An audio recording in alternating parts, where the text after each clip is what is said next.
from the hundreds where a frog got it fucking jumping. I'm from the hundreds where K-Dog was a fucking dog. I'm from the hundreds where a pops got it fucking popping. I'm from the hundreds where a fool was a fucking fool. I'm from the hundreds, Rosemore, Roseland, West Pullman. Man, I'm from the hundreds, so you know how we do it. Man, we run shit. Man, I'm straight from the hundred block. You feel me?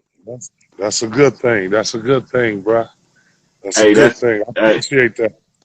Hey, for sure. You know what I'm saying? I appreciate you for, doing what you doing. You know what I'm saying? At the end of the day, so let's go ahead and get into, the interview the proper way.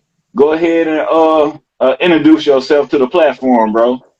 Well, basically, my name is Billy Ray Valentine. I'm the producer and director and the CEO of Singles Film and Music Entertainment. I directed the film Roseland. It dropped on Tuesday the 30th, and it's been doing great. I've been hearing nothing but good things about it, but bad come with the good. And that's how the business is, but so far, so good. Facts.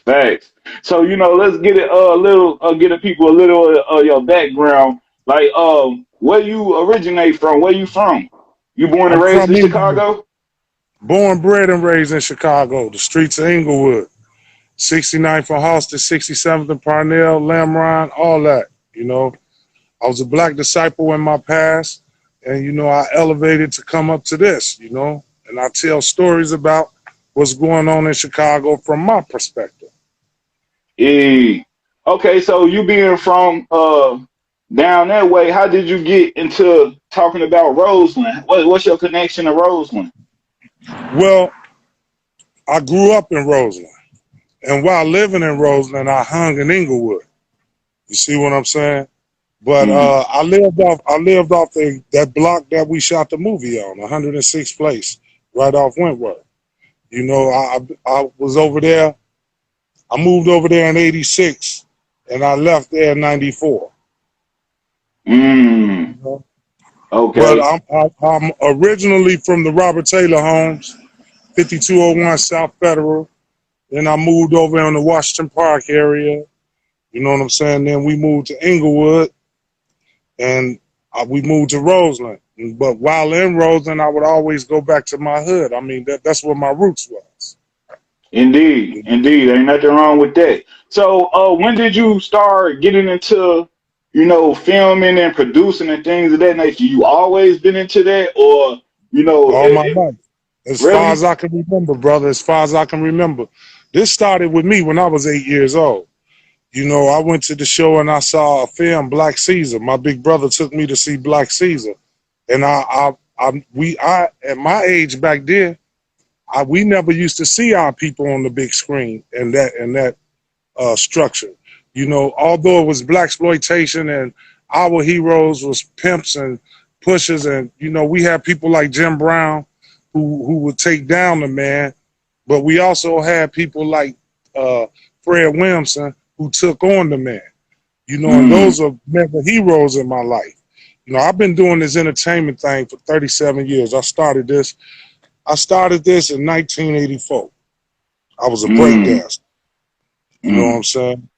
And coming from breakdancing, it elevated to rapping. From rapping, producing. I done toured with some of the greats. I done worked with some of the greats in the business on the music side. And in doing music, I did a lot of things. I produced the Cha-Cha Slide. I did the legendary juke track Bounce for Major Payne. I worked with PM Dawn on the set of Drift of Memory Bliss and Die Without You. I come from, my whole background is entertainment, all the way from just mocking Elvis Presley when I was a kid in the house, you know what I'm saying? I would wear a jumpsuit and just pretend like it had diamonds on it and all that, and I would mock Elvis Presley.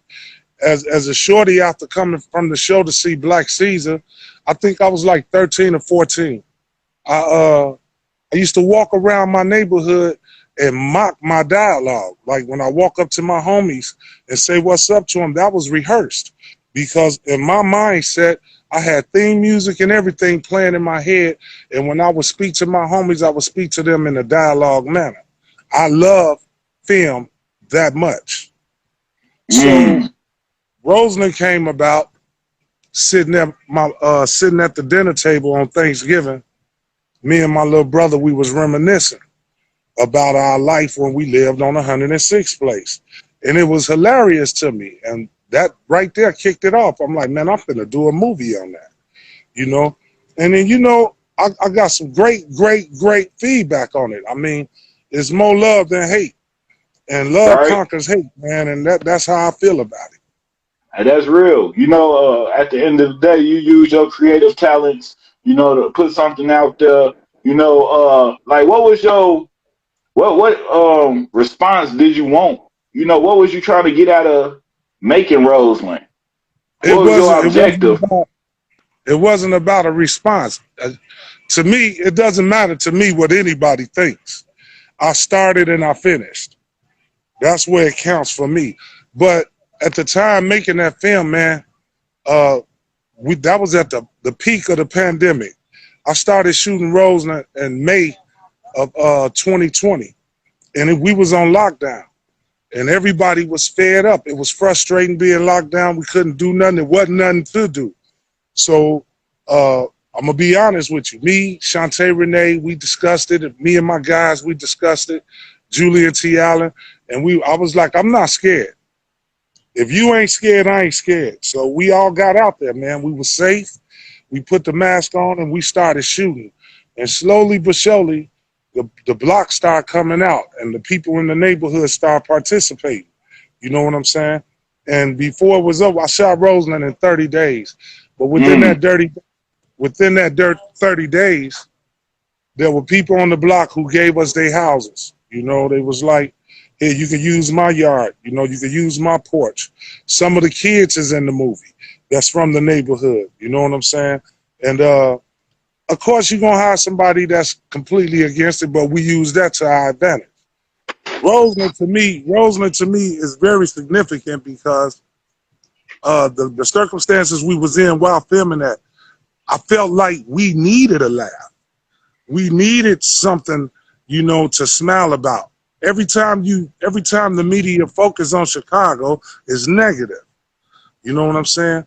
So I took some innocent run-ins that was, you know, sort of on the borderline of bad, but they were humorous.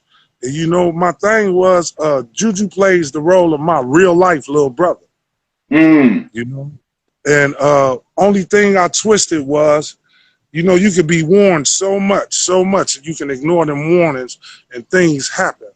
I can't get a movie away because a lot of people ain't seen it. Right. You know what I'm saying? But Juju portrayed that of what it could have been. You see what I'm saying? But at the same time, I didn't want to shine nothing negative on the Roseland community. I wanted to show, like, I put Old Chicago Donuts in the film. JB's on Michigan. Taste of Chicago on 111th of Michigan. Then there's B&E's gas station. Been there for shit almost 50 years. You know, and I've never seen nobody come to the hood and display that hood. And not in a negative way, but it was like innocent. You had Miss Davis who called the police. You had Mr. Robinson who creeping with Miss Davis. You know, you had this couple and these guys that hung together every day and they did innocent, silly shit. You know what I'm saying? At the same time, it was consequences and repercussions behind it. But I didn't want to point all negativity. I wanted people, when they look at that and when they come away from it, to smile. You Real know? talk. Yeah, definitely. You know? Yeah, I'm with you on that. Because brothers definitely gonna smile watching that movie. You know, it's people from the hood in that movie. Hey, Red, Montana, you can go watch that movie on Tubi. Go on Tubi and put in Roseland right now and check it out. Well, after this interview, you know what I'm saying? Yeah, I got 4 films on Tubi. I got Magic, Little Caesar, The Walk of Rufus, and Roseland. And coming up is Masquerade Trap and Theotis. Right now, I'm focusing on Chicago streets with a film I'm about to work on called United Nations. You know what I'm saying? And what I'm doing is I'm telling Chicago, bro. You know, and I'm doing it the best I can with what I got. If anybody is against it or anybody disapprove, put some money up. You know, if you feel like, man, that quality was whack and all that, put some money up. But in the meantime, ain't nobody stepping out saying, hey, look, Billy, we support you. We want to help you get this done or anything. They sit back and they wait till it's done, then they try to judge it. Look, man, me and my people, we got out here at the most horriblest times in Chicago history when the whole city was shut down. We got out here, we enjoyed ourselves while telling a serious message. You know, we put a message in it. I uplifted the black woman in that film. You know what I'm saying? I uplifted the black people with the melanin and the sun in that film. See, everybody not looking at that. They, you know, if I was Ice Cube and I went on 106 in Wentworth, everybody would be on it. But no, I'm Billy. I'm from 106 in Wentworth. I lived on that block. Everything I talked about in that movie is a fact. It's a fact. You know, that's real. So yeah, that's what it is. We had a Michael Jackson impersonator on our block. You know what I'm saying?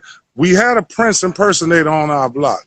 We had dudes chasing after two best friends, looking for these two dudes all day, Red and Renardo.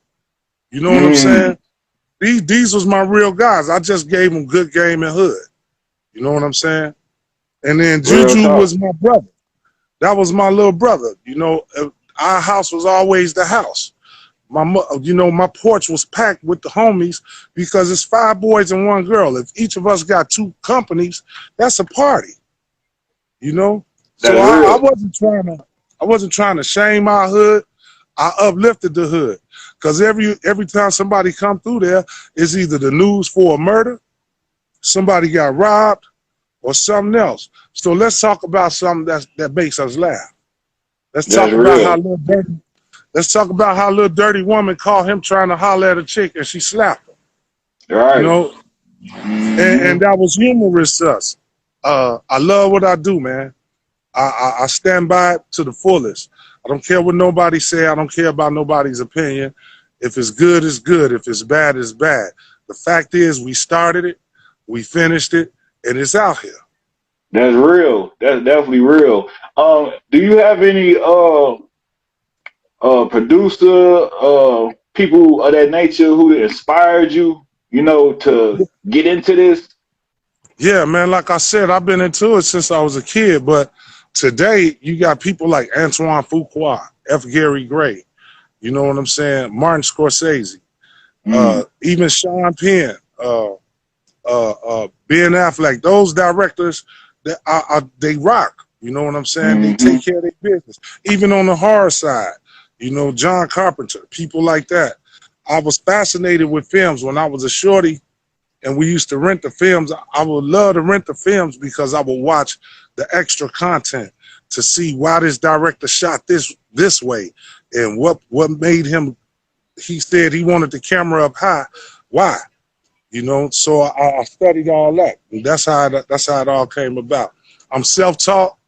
You know what I'm saying? I taught myself about this. I taught myself how to edit. I taught myself how to shoot. You know what I mean? And here we are. We're working on the 7th movie now. Wow. Hey, I take my hat off to you. Seventh movie. Did you have any negative feedback from the police? You know, because anytime the police see a bunch of people in the hood doing something, they bother people, you know, even if it's positive or whatever the case may be. They pulled up on us on Roseland, but they were enforcing the pandemic law that the city had put on. But when they seen what we was doing, shit, they participated. You know what I'm saying? They got down. I didn't use it in the film, but they got down. But every movie I've made, I had confrontation with the police, and it all was positive. I started contacted wherever I'm a shoot at. I'll contact the shift commander and let them know, look, I'm over here on Stony Island about to shoot this scene. We're gonna be here about an hour. So if anybody call you, it's us. We shoot the movie. And they would send the police around, make sure everything was straight. and they would look out for us. But whenever they rode up on us, you know, they would see what's going on, what we doing, and then they would, you know, thumbs up it and let it ride, you know. So yeah, I've had encounters with people. You know, when I was shooting Roseland, it was somebody that lived on the block who felt some type of way about it. You know, I'm talking about one person. This is one person. The entire block supported it, but one person. And that didn't stop nothing. I mean, you know, one monkey don't stop no show. We kept doing what we had to do.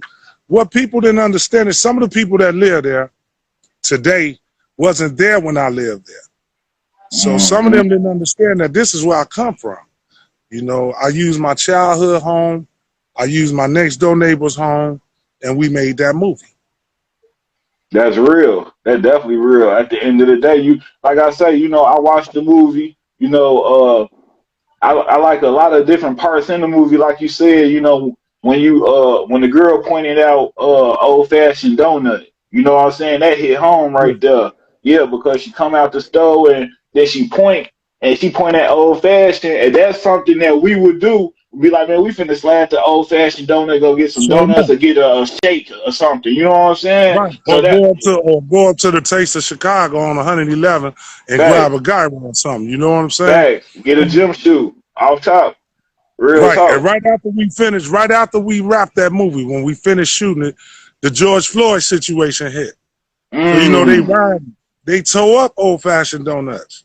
And the community put in together and got it back open. But those are landmarks to us, bro. You know what I'm saying? Even the little shopping area up on 111th in Michigan to 114th in Michigan, that's landmark stuff to us. I remember going up there to get clothes. You know, so why not? And what's wrong with telling your childhood story where you come from? I don't see a lot of people come in the hood and shoot a movie. You know, I don't see a lot of people. They may drive down the main streets, but me, I go up in the hood. It's love.